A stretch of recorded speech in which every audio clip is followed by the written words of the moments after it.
Welcome back to the Coach by God Entrepreneur Podcast. I'm your host, Denise Milianta.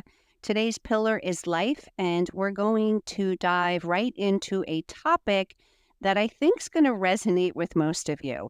That topic is balancing work, family, and faith from a godly perspective.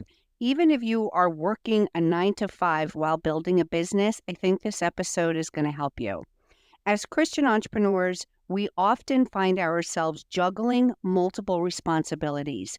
We want to grow our business, we want to nurture our families, and we also want to deepen our faith. But how do we do it all without dropping the ball? First, let's acknowledge that perfect balance is a myth. Life ebbs and flows, and different areas will require more attention at different times. What we're really after, I think, is that harmony, some kind of a peace, right? A way to honor all of our commitments while staying true to our values and our purpose in Christ. Hey, Coach. Welcome back to the Coach by God Entrepreneur Show. I'm Denise Milianta, self-proclaimed mama bear of the coaching industry, certified professional coach, mentor, consultant, tech trainer, and a faith-fueled business maven with a knack for turning chaos into gold. If you are ready to leverage your hard-earned coaching certification, get clarity, create ripples in the marketplace, build a business that glorifies God, and make money, this podcast is for you. You can find out more and connect with me over at denisemilianta.coach. Ready to dig into today's show? Get ready for a dash of sass, a sprinkle of wit, a dose of wisdom, and a whole lot of no-nonsense strategies that will transform your life and your business. Let's go. Okay, friends, welcome back. All right, so today I'm going to cover 3 key points: time management tips, prioritizing spiritual growth, and nurturing family relationships. So I'm going to start with time management because I think effective time management is crucial for maintaining that peace in our lives. I'm not going to pretend that I have it all together with time management because I don't, but I can offer you some guidance. The first thing I would say is start your day with God. Psalm 5, verse 3 says, "In the morning, Lord, you hear my voice. In the morning, I lay my requests before you and wait expectantly." So beginning your day in prayer and scripture kind of sets the tone for everything else that's going to follow. The days I take off running typically don't go as well. I lack clarity, and believe it or not, I can get a little bit impatient throughout the day. The second thing I'll say about time management is use a planner. There are so many tools that are available. If you could even use a digital tool to help schedule your time.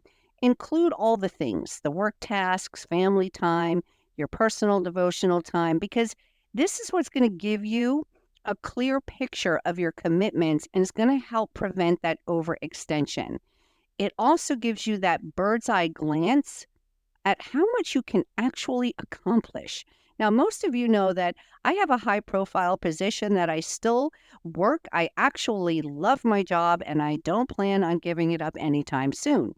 But simultaneously, I also love coaching, consulting, mentoring, and training other coaches and consultants.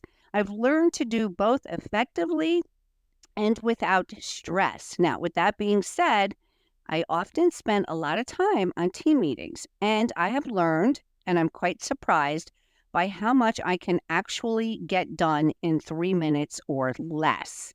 Now, you would be surprised too. So trust me on this. You can use the bathroom, grab a cup of coffee, let your dog out, grab a yogurt, fix your hair, and do a whole lot of other things in just a few minutes. Now, if I have 15 minutes till my next meeting, I can actually take Nico, who's my dog, for a walk up to the park. I've timed it. It only takes 7 minutes. The third thing that I will say that when it comes to time management is we have to learn how to say no. As entrepreneurs, opportunities abound, but not every good opportunity is a God opportunity. So prayerfully consider each commitment before adding it to your plate. This also applies to those personal invitations. It's okay to say no. Trust me on this one too. I used to be terrible at saying no. I overextended myself At one point, like 7, 8 years ago, I was so burnt out between ministry and work. I literally couldn't do anything for almost a year. I had to just do nothing. So trust me on this one, learn how to say no. There's also this technique that I have heard about. I do not use it. It's called the Pomodoro technique. Basically, what it does is it has you work in focused 25-minute intervals followed by a short break. They say it boosts productivity and prevents burnout. Now, like I said, I haven't used this technique, but I have heard of it. Now, I know many of you, like me, are balancing a 9 to 5 job while you're building your business. So, this is going to add another layer of complexity to time management. So, here's a specific tip just for you: maximize your commute and lunch breaks. If you're commuting, use this time for learning by listening to business podcasts or audio books. You can answer all of your emails. During lunch breaks, you could work on small tasks for your business, like responding to more emails or planning your social media content. I often will even hop on an hour coaching call with clients on my lunch break. Remember, Colossians 4:5 tells us to make the most of every opportunity. So these pockets of time are actually golden opportunities for moving your business forward without sacrificing family time in the evenings. Now, I think good time management isn't about squeezing more into your day, it's about making space for what truly matters. Okay, now let's talk about prioritizing spiritual growth. As Christian entrepreneurs, our relationship with God should be the foundation of everything we do. So, here are some ways to keep this spiritual growth at the forefront. Establish a daily quiet time, even if it's just 15 minutes. Consistent time and prayer and being in the Word is absolutely vital, not only to your business life, but to your personal life. Listen to sermons or Christian podcasts during your commute or while doing routine tasks. Now, I typically love to listen to these when I crawl into bed after, my day is over. I'll have my few favorite podcasts that I listen to, and it just, it brings me that extra peace before I go to bed. You can also join small groups, find accountability partners to help you stay consistent in your spiritual disciplines. Now, if you want, you can integrate your faith into your work. So look for ways to apply those biblical principles to your business decisions and your interactions. If you haven't already invited God into your business, I suggest you hit the pause button right now and go ahead and invite him into your business and then come back. Because remember, Matthew 6, verse 33 says, "But seek first his kingdom and his righteousness, and all these things will be given to you as well." When we prioritize our relationship with God, he helps everything else fall into place. Okay, finally, we're going to talk about nurturing those family relationships because as an entrepreneur, I know what it's like to let work consume us. Our families, they are precious gifts from God and they deserve our time and attention.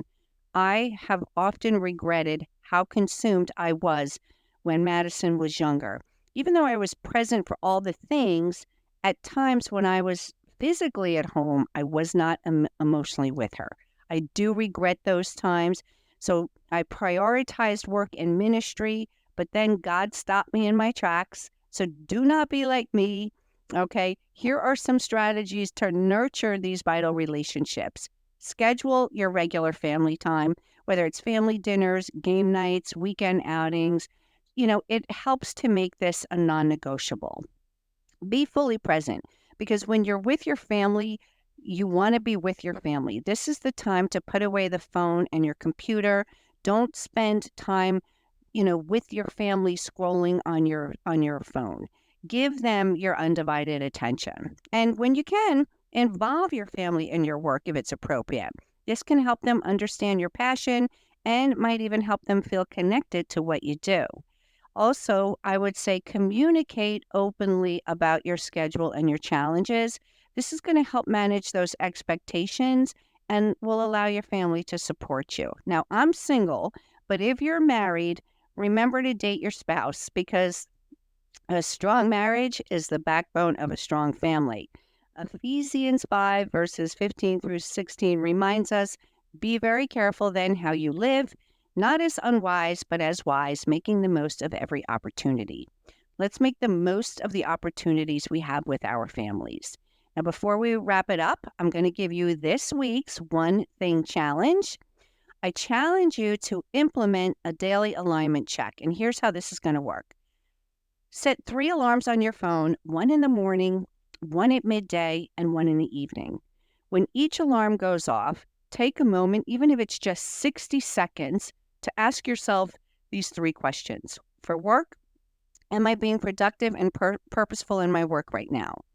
For family, have I connected meaningfully with my family today? And then for your faith, have I acknowledged God's presence and guidance in my activities? Have I spoken to Him? Have I included Him and invited Him into my business? Then, based on your answers, make a small immediate adjustment if needed, because this could just be sending a quick, loving message or a text message to a family member. This could even be just a short prayer, or it could just be time to refocus on an important task.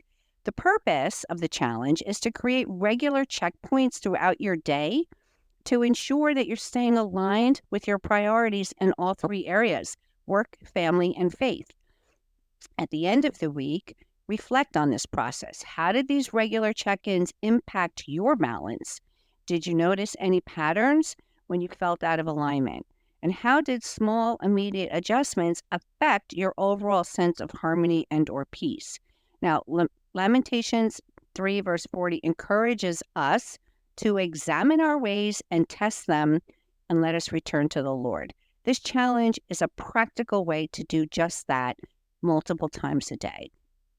As we conclude or wrap it up, remember that balancing work, family, and faith is really an ongoing journey. It requires constant prayer, reflection, and adjustment. But I believe with God's guidance, it is possible to build this thriving business, nurture a loving family, and also grow in your faith. Thank you for joining me today. I'd love to hear all about your experiences with balancing these different areas of life. Please share your thoughts or your family mission statement with me on social media. Next week, we'll be exploring how to leverage technology for kingdom impact in your business. Until then, may God bless you and guide you in all of your endeavors. Well, I hope you enjoyed today's episode of the Coach by God Entrepreneur. If this blessed you, please hit the subscribe button and leave me a review. I would be truly blessed if you shared this podcast with another coach. And remember, success in coaching is not just about what you achieve, but who you become in the process. Tune in for more insights and actionable strategies in my upcoming episodes. Stay connected, stay inspired, and let God lead the way to your coaching greatness.